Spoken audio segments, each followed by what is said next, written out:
Can everyone hear me? Yes, clearly? If I'm not speaking loud enough, just put your hand up and I will speak more loudly. And now I better start because my time is limited.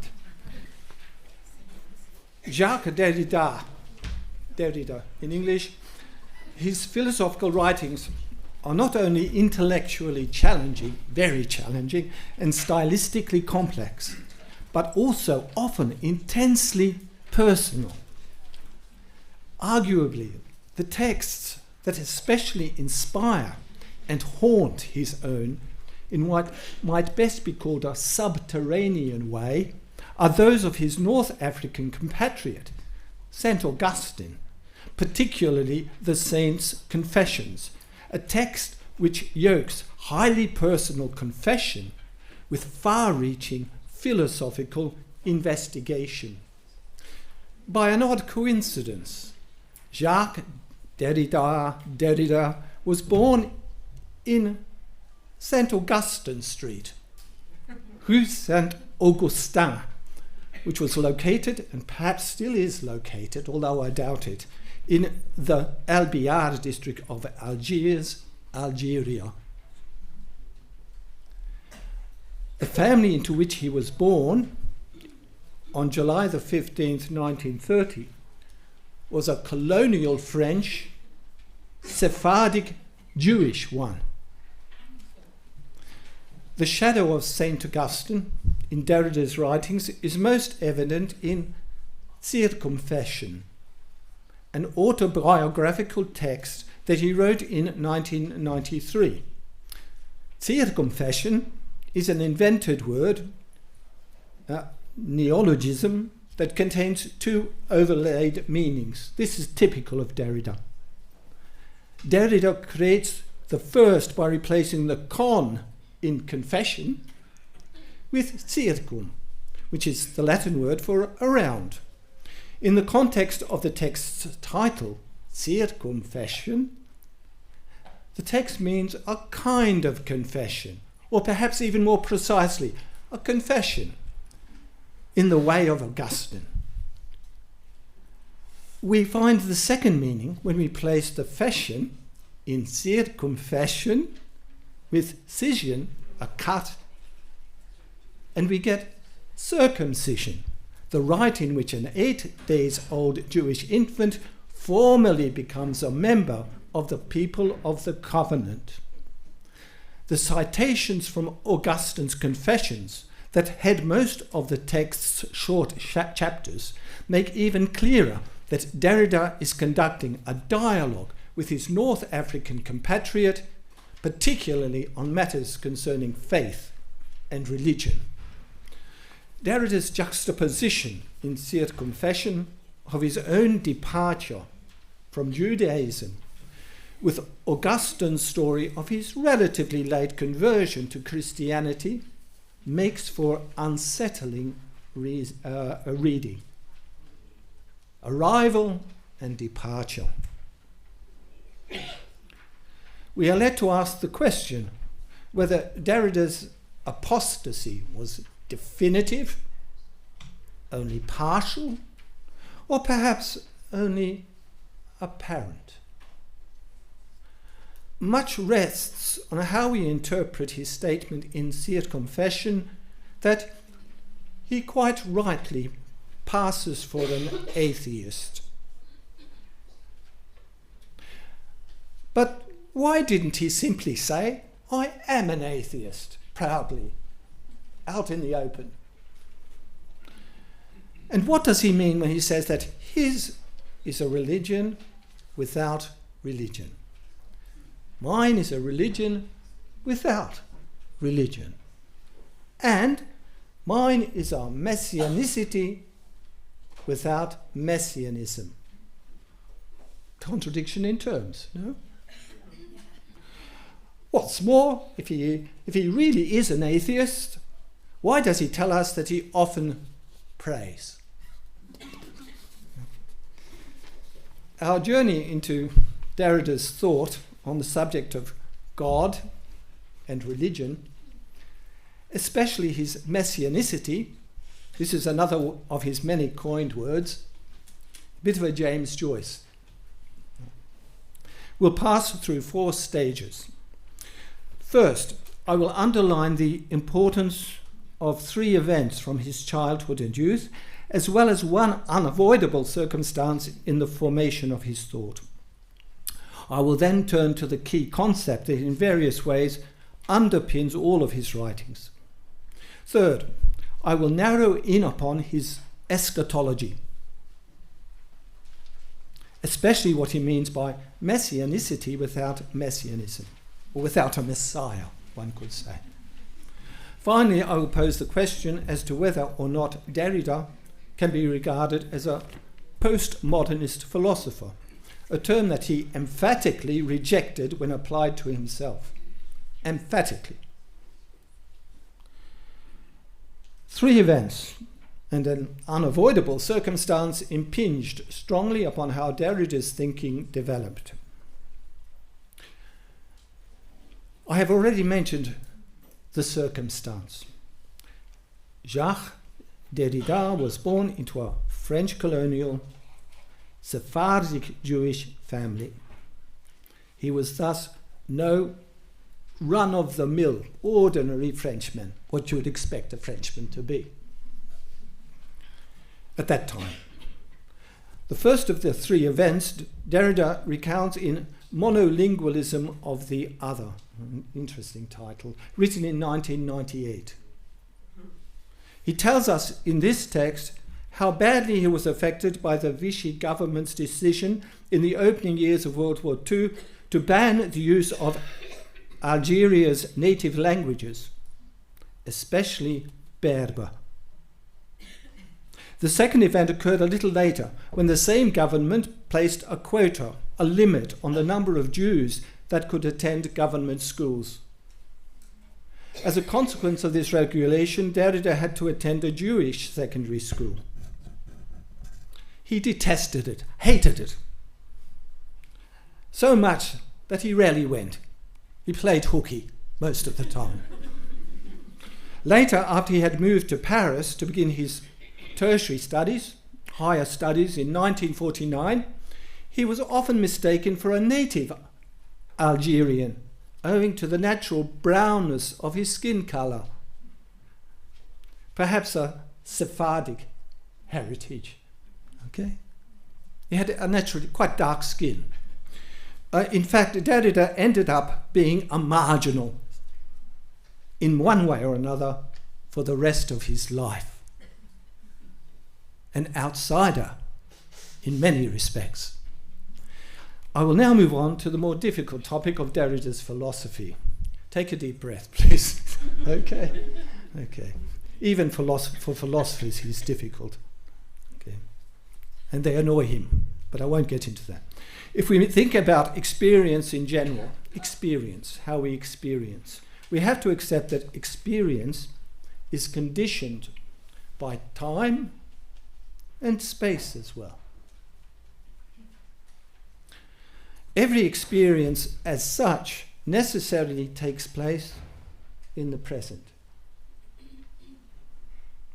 Nevertheless, in that present, I remember the recent past and anticipate what is about to happen. Because the experience can be immediately remembered, it is repeatable. And that repeatability motivates me to anticipate that the same thing will happen again. The experience is thus what Derrida calls an event, a one only thing in the present, an event, because it is unrepeatable.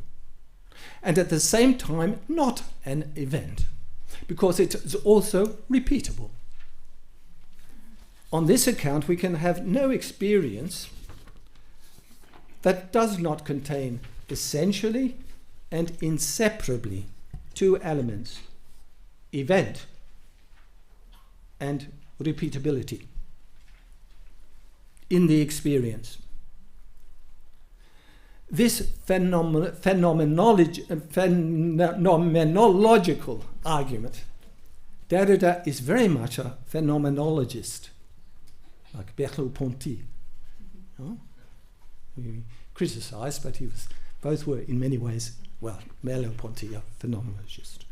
Contains four important implications. The first is that experience is never simply an experience of something that happens only in the present, but also contains the two components that are repeatable: what has passed away and is no longer present, and what is about to come and is not yet present. Presence is intermingled with non-presence. Derrida calls this minimal repeatability, iterability, found in every experience. He calls that the trace. Derrida has his own terminology, his own language. You have to learn the language, otherwise it's almost impossible to read him. The first implication is that the trace is a kind of first stage linguisticality, proto-putting into language, proto. Derrida also calls it an arche writing, arche, original, not the first into script. Since language in its original determination or manifestation possesses repeatability, we can say, read, or write something again. The event is not repeatable. The second implication is that Derrida's argument disturbs the traditional structure of what we call transcendental philosophy, which consists in a linear relation between foundational conditions and experience is founded upon them. It's on the solid ground and we build upon it. In traditional transcendental philosophy, as in Kant, for example, an empirical event, such as what is happening right now as I speak, is supposed to be derivative from or founded upon conditions which are not empirical.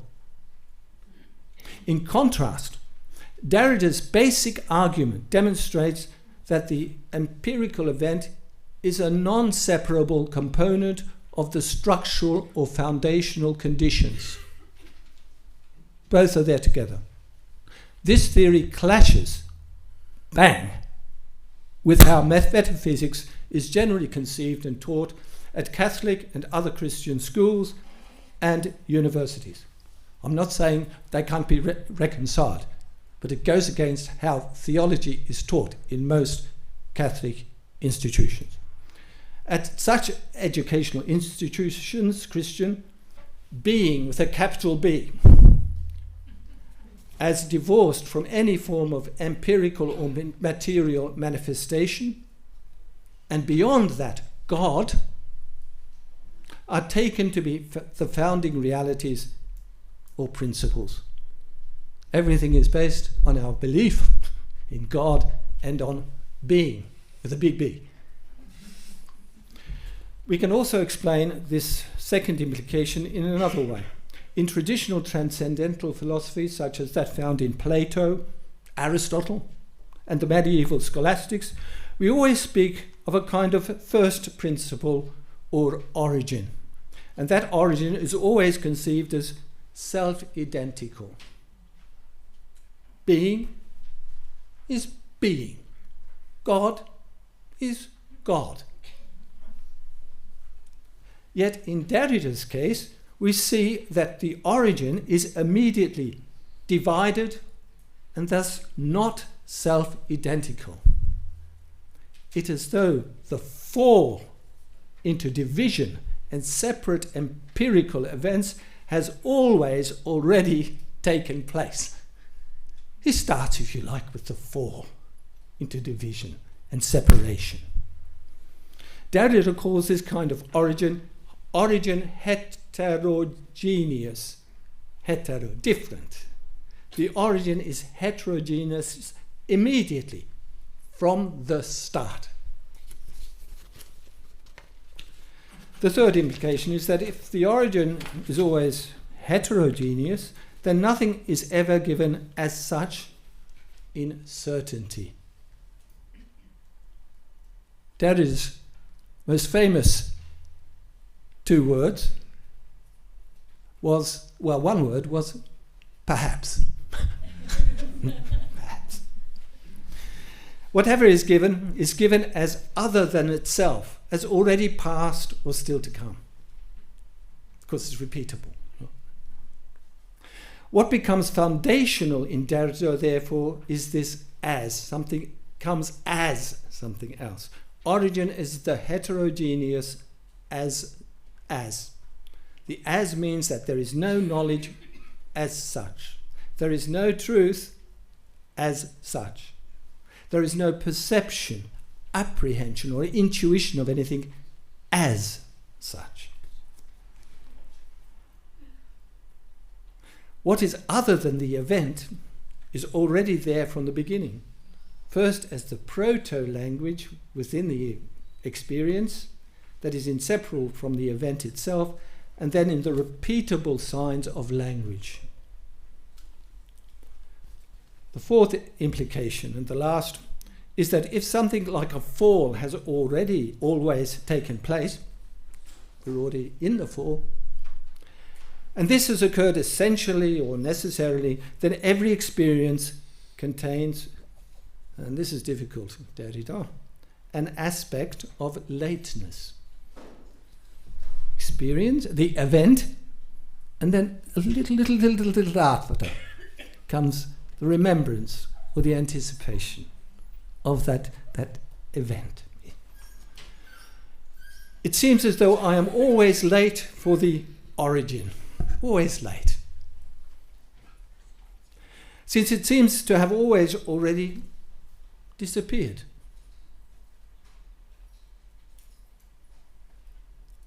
Every experience then is always not quite on time, or as Derrida quotes Hamlet, time is out of joint in our experience. Late in his career, Derrida will call this aspect anachronism. It's an odd use, typical of Derrida. You have to learn the language. The repeatability of the event always comes as something different from the event itself, and with the tiniest of time gaps later. He calls this time gap différence, the third syllable written with an A rather than an E in French. This is another of Derrida's neologisms or coined words. Différence has two meanings in French: difference and delay, postponement. In one word. This phenomenological analysis of experience as repeatable and unrepeatable, which Derrida inherited from his philosophical predecessor, Edmund Husserl,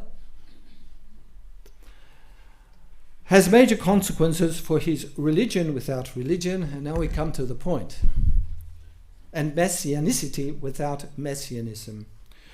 For want of time, I'll concentrate primarily on the latter description. Derrida uses the term messianicity to make clear that he is not talking about any concrete or positive form of messianism. An example of one of those types would be the Jewish expectation that a Messiah will arrive at some future time to usher in the kingdom of God, most often in a transformed this-worldly form. What Derrida means by messianicity, I would suggest, is the naturally inbuilt expectation in all of us, but best by all humans, that a better or more perfect world than the present one will in some form arrive. This expectation is expressed in positive religious terms in Psalm 42, for example. As the deer pants for streams of water, so my soul pants for you, my God. And later in Augustine's cry in the Confessions, Thou hast made us for thyself, O Lord, and our heart is restless until it finds its rest in thee. And Augustine is talking about all of us. Derrida's problem with concrete or positive manifestations of messianism is that, given the way language works through différence, the words God and Messiah can take on different meanings depending on the context in which they are written or said. Everyone, as the proverb goes, has his or her own God or conception of God. That is, God in inverted commas. Derrida was very aware of the horrors that the so-called, I say so-called because I have questions about whether Islam is Abrahamic, but that's beside the point. Derrida was very aware of the horrors that the so-called Abrahamic religions, Judaism, Christianity and Islam, have perpetrated in the name of God, in inverted commas, or the Messiah, in inverted commas, in the course of their history. A relatively recent debate between an Orthodox priest who was arguing for universalism, the belief that all will be saved, with a Dominican brother in formation who dared enter into debate with the Orthodox priest, who held that hell was both eternal and inhabited. Came to my mind when I read it. The Orthodox priest put a stop at the end of this extended difference of opinion simply by saying, "Your God is not my God." Derrida also has his own God, once again in inverted commas. But in this regard, we should keep in mind his statement in Circumfession that he quite rightly passes for an atheist, as well as the words of St. Augustine that he cites in Circumfession, "What do I love when I love my God?" Derrida has his own personal unknowable and unnameable Messiah as well. All he says in this respect is that this Messiah will be totally different from what we might expect. From our own perspective, this Messiah might even turn out to be monstrous. Monstrous. Because so unexpected from what we thought the Messiah would be. We know what we can think of when we go back to Christianity's own history. Derrida's thought has been used for revolutionary ends, especially in the arts departments of Western universities, which developed new or revised curricular study programs in the wake of the cultural revolutions, student revolutions of the late 1960s and early 1970s. The critical approach that Derrida calls deconstruction, not destruction, that's from Heidegger, deconstruction, whose cornerstone is the attention to différence that I've just discussed, was employed as a weapon to attack and dismantle the institutionally Christian technocratic capitalist civilization that had taken shape in Western European and English language countries during the 1950s and early 1960s. To this revolutionary end, his philosophy has often been gravely misinterpreted. For this reason alone, that is, its influence, Derrida's thought merits study at Catholic and other Christian educational institutions, because often we misconceive Derrida. With the appearance of woke culture, gender theory, lesbian, gay, bisexual, transgender and queer rights and identity politics in our late postmodern period, many conservative Christian and other similarly minded commentators have attacked Derrida's thought as one of the major inspirational sources for such movements and ideologies. These commentators have clearly read either little or no Derrida, or have not read him with sufficient attention, or have adopted an ideologically motivated, skewed, or plain misreading as Derrida.